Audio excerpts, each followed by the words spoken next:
After 7 years of loyal service, Princess Charlotte's bodyguard got fired under circumstances that left many shocked. However, what she did next went viral overnight, and for good reason. "She trusts me more than anyone else in the world, and I'd take a bullet for her," said Thomas Albridge, standing just outside Buckingham Palace on what would be his last day in service. "It's not fair." After 7 unwavering years of service, Thomas Albridge, 41 years old, former Special Air Service operative turned Royal Protection Officer, had been let go without a word of farewell. No formal acknowledgement, no royal goodbye, just a handshake from the head of Royal Security and a folder labeled "Transition." He had been guarding Princess Charlotte since she was 2, watching over her from the shadows during royal tours, public appearances, and those quiet family picnics the world never got to see. He wasn't just her protector, he was her safe space. In a world of palace protocols and royal expectations, Thomas had been the one constant that allowed Charlotte to just be a child. Their bond wasn't scripted. It was real. They had rituals. He'd always arrive exactly 2 minutes early for her morning school run. She'd always sneak him half of her shortbread biscuit during snack time. On long trips, they had a silent sign language code only they understood. It started as a way for her to signal discomfort during formal events but grew into a full system of private gestures. But now it was over and no one knew why. The official explanation given to Thomas was vague: internal restructuring, a shift in policy regarding long-term protection assignments. It sounded like something copied and pasted from a bureaucratic memo. He didn't argue. He simply nodded, handed in his identification badge, and turned to walk down the palace steps for the last time, carrying in his jacket pocket a small silver bracelet Charlotte had slipped into his hand during a quiet moment just days before. It was engraved with a single line: 7 years. "Thank you, Tommy." Across the palace courtyard, Charlotte was inside practicing piano with her tutor, completely unaware that her trusted protector had just been removed from her life. By the time she found out through a passing comment from her older brother George, the damage had already been done. At just 9 years old, Charlotte was remarkably perceptive. She didn't cry or throw a tantrum. She just went quiet. Her mother, Catherine, the Princess of Wales, noticed the change almost immediately. The usual cheerful chatter at breakfast was replaced by silence. And when asked if anything was wrong, she simply replied, "I'm just tired." But Catherine knew her daughter better than that. Something had shifted, and it was bigger than just a childhood mood swing. Meanwhile in Kent, Thomas was trying to adjust. He'd used a small portion of his savings to open a modest private security training facility for young veterans. It gave him something to focus on: structure, purpose. But every now and then he'd look down at the bracelet resting on his desk and wonder how Charlotte was coping. He debated reaching out but ultimately decided against it. He knew how tight-lipped the palace could be, and he didn't want to stir unnecessary tension or cross any unspoken lines. He figured she'd eventually forget him, but he had underestimated the strength of the bond they shared. Because Charlotte hadn't forgotten. Not even a little. Wasn't just sad. She was processing a loss she couldn't talk about publicly. After all, what could she say? That her protector was gone? That no one even let her say goodbye? The adults around her assumed she was adjusting. But in private, Charlotte had begun a secret routine. Late at night, after her reading light was turned off, she would write letters, short heartfelt notes on royal stationery. But these letters weren't sent to anyone. She folded each one carefully, tied it with a ribbon, and placed them in a wooden box hidden in the bottom drawer of her desk. In one she wrote, "Dear Tommy, I still imagine you walking behind me during our school walks. I'm sorry I didn't get to say goodbye. I miss your stories. Love, C." As days turned to weeks, Charlotte's new bodyguard, Agent Liam Turner, 34, Stern, XMI5, tried to build rapport. But it was clear he didn't understand her the way Thomas did. He followed protocol but lacked the warmth Charlotte had come to trust. Every time he tried to joke or ask her about her day, she offered polite but clipped responses. One afternoon, while attending a children's charity event, Charlotte was asked to give a short speech. She walked up to the podium, glanced at the sea of faces, and froze. It wasn't stage fright. It was the overwhelming realization that the man who always stood just to her right, just behind the camera flashes, was no longer there. She managed to smile and delivered her speech.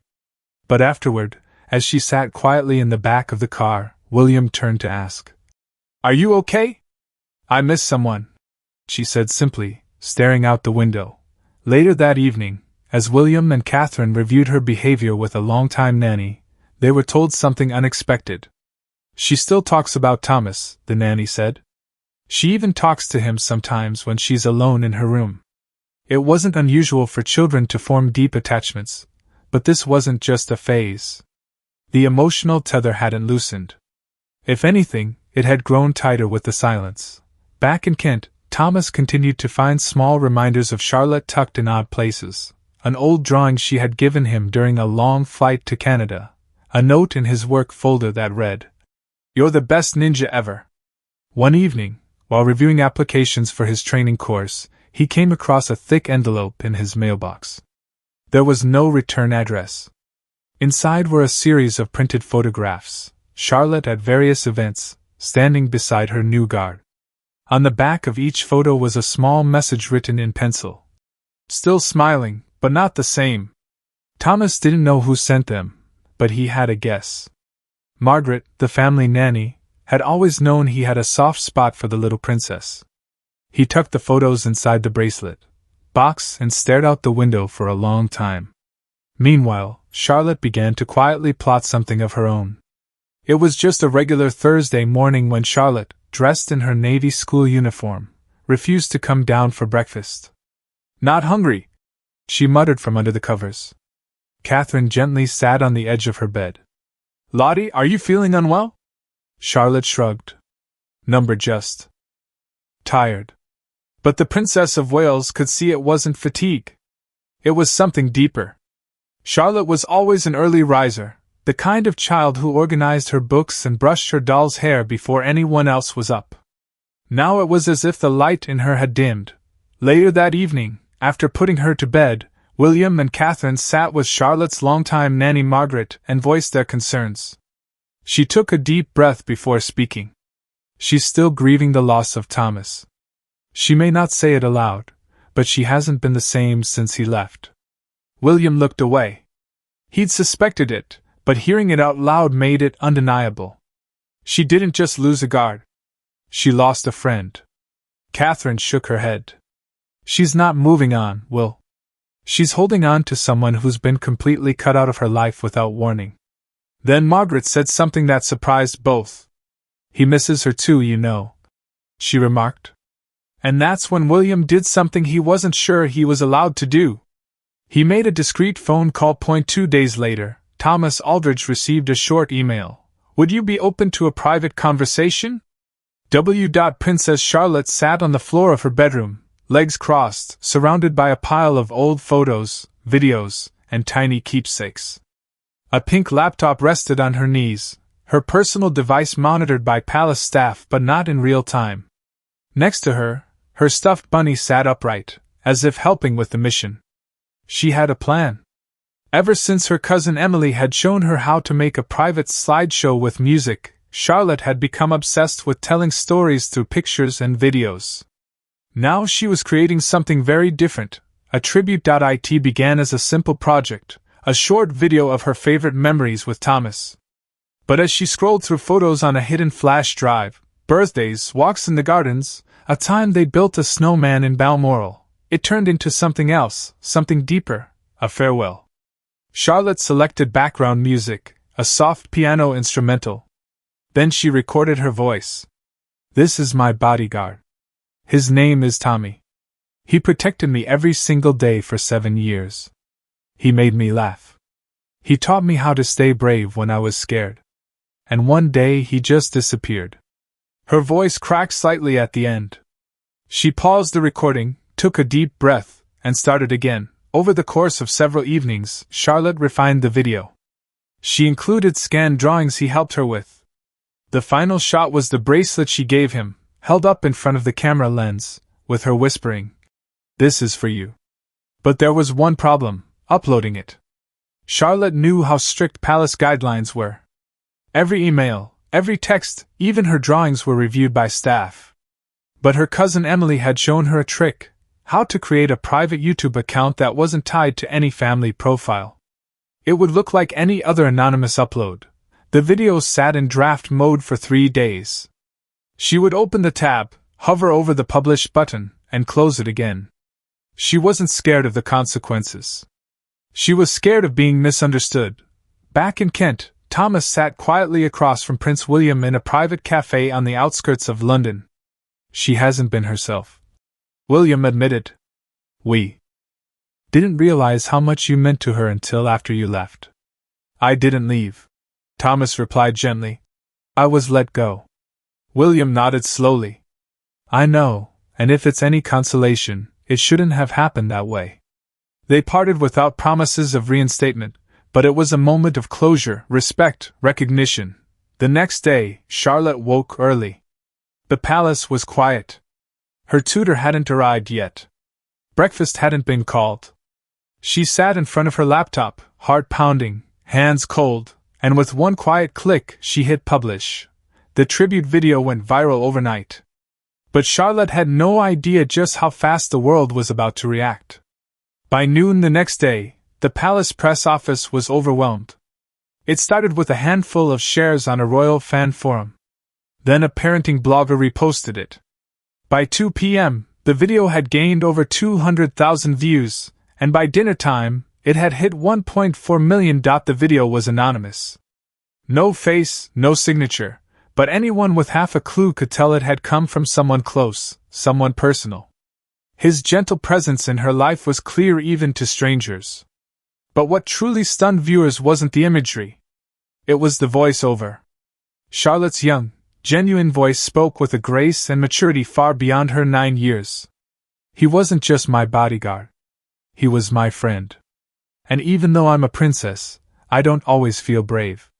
But he made me feel safe. He made me feel like I could be myself. The public was captivated. Royal watchers, child psychologists, former guards, even journalists praised the emotional honesty of the tribute. Palace aides rushed to trace the source of the upload. Within an hour, they confirmed it. The video had been uploaded from within the Kensington Palace network. William and Catherine were in the middle of a charity gala when the press secretary whispered it in their ears. Catherine froze mid-sentence. William calmly stepped aside to review the footage himself. There was a moment of silence. Then he softly said, "She's telling the world what we should have said a long time ago." Charlotte, unaware of the storm she had sparked, was in her room coloring when a soft knock came on the door. "Come in," she called. Her mother entered, holding a tablet. "Lahi, you made something very beautiful." Charlotte looked up, surprised. "You saw it?" "I did, and so has half the world." Her eyes widened. "Am I in trouble?" "No," Catherine said, crouching beside her. "You're not in trouble. You were brave." That night after dinner, Charlotte sat with both her parents while a statement was carefully crafted by palace staff and released online. "We are deeply touched by the outpouring of support for Thomas Aldridge, who served our family faithfully and with great care for over 7 years. We are grateful for his years of protection and for the bond he shared with our daughter Charlotte." The next day, Thomas's phone buzzed nonstop. His security schools inbox was flooded with applications. He didn't respond to the media frenzy. He didn't need to. Instead, he drove to a quiet florist in Kent and bought a bouquet of simple white daisies, Charlotte's favorite, and attached a card. "You have always been braver than you know. T." He sent it without a return address, but Charlotte didn't need one. When the flowers arrived, she smiled softly and placed them by her window. Then she picked up her stuffed bunny and whispered. A week after the video went viral, the palace arranged something rare and private. No press, no cameras, just a quiet Sunday morning walk in the palace gardens. Princess Charlotte, holding her mother Catherine's hand, approached a familiar figure waiting by the rose arches. Thomas stood by a bench in a grey coat and trousers. He smiled when he saw her but didn't move. Charlotte ran to him and hugged him tightly. "You really came." She whispered. "Of course I did. Thomas replied. You called me, didn't you? After walking and talking for half an hour, Charlotte asked. Do you think they'll let you come back? I don't think that matters anymore, Thomas said gently. We got our goodbye. When he left, there were no tears, only smiles and promises to see each other again. That night, Charlotte finally slept peacefully, knowing that her friend had never forgotten her, and never would. Would you have reacted differently if you were in Princess Charlotte's bodyguard's position? Tell us in the comments below. Thanks for watching, and don't forget to join us again for more surprising stories.